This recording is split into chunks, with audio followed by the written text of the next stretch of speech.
ओम नमो भगवते वासुदेवाय। ओम नमो भगवते वासुदेवाय। परम पवित्र ग्रंथ श्रीमद् भगवत गीता के चौथे अध्याय का 13वां श्लोक। श्लोक है, चातुर्वर्णम मया सृष्टम गुणकर्म विभागशः तस्य कर्तारमपि मां विद्य कर्तारम अव्ययम्। अर्थात प्रकृति के तीनों गुणों और उनसे संबंध कर्म के अनुसार मेरे द्वारा मानव समाज के 4 विभाग रचे गए हैं। यद्यपि मैं इस व्यवस्था का सृष्टा हूँ, किंतु तुम यह जान लो कि मैं इतने पर भी अव्यय अकर्ता हूँ। ये तो हो गया इसका अर्थ मित्रों। अब इसकी व्याख्या।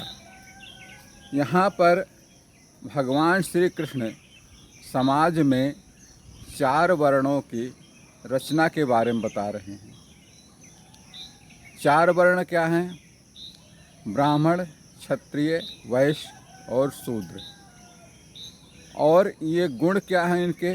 प्रकृति के 3 गुण, सत्व गुण, रजगुण एवं तम गुण, और कर्म की प्रकृति के आधार पर बनाए हैं। भगवान ने 4 वर्ण जो है उनके प्रकृति के गुणों और कर्म के गुणों के आधार पर बनाए हैं। यह विभाजन जन्म से नहीं बल्कि व्यक्ति के प्रकृति और कर्मों पर आधारित है। जन्मजात वर्ण नहीं बल्कि प्रकृति के द्वारा प्रदत्त कर्मों और गुणों के आधार पर हैं। भगवान यहाँ यह स्पष्ट करते हैं कि यद्यपि वे इसके रचयिता हैं, परंतु वे स्वयं किसी कार्य या बंधन में नहीं हैं। वे अकर्ता एवं अविनाशी हैं। वे परमात्मा हैं। इसे जन्म से जोड़कर नहीं देखा जाना चाहिए। यह श्लोक समाज में कर्म के महत्व और व्यक्ति की प्रकृति पर जोर देता है। इस श्लोक का अर्थ मित्रों, हमें आज के समाज में भी जन्म पर नहीं बल्कि व्यक्तियों के प्रवृत्ति, प्रकृति एवं कर्म के आधार पर विशेष जोर देता है। यह अर्थ आज के समाज में भी प्रासंगिक है। यह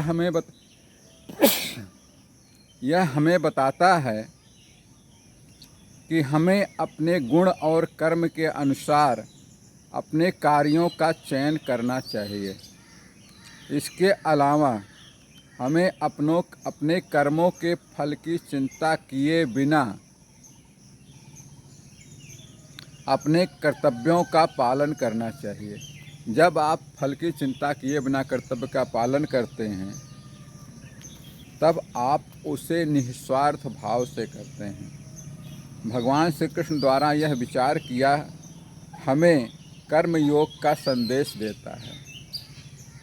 हमें अपने कर्मों के बिना आसक्ति और फल की इच्छा के करना चाहिए।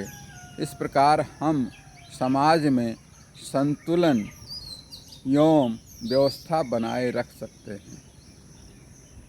अपने जीवन को सार्थक बना सकते हैं जब हम आसक्ति के बिना, फल की इच्छा के बिना, अपने लोभ लालच के बिना निस्वार्थ भाव से समाज की सेवा के लिए कोई कार्य करते हैं और ईश्वर को समर्पित कर देते हैं, ईश्वर की सेवा में लगा देते हैं, तो हमें जीवन में मोक्ष प्रदान करता है, संतुष्टि प्रदान करता है, आत्मोन्नति की तरफ ले जाता है।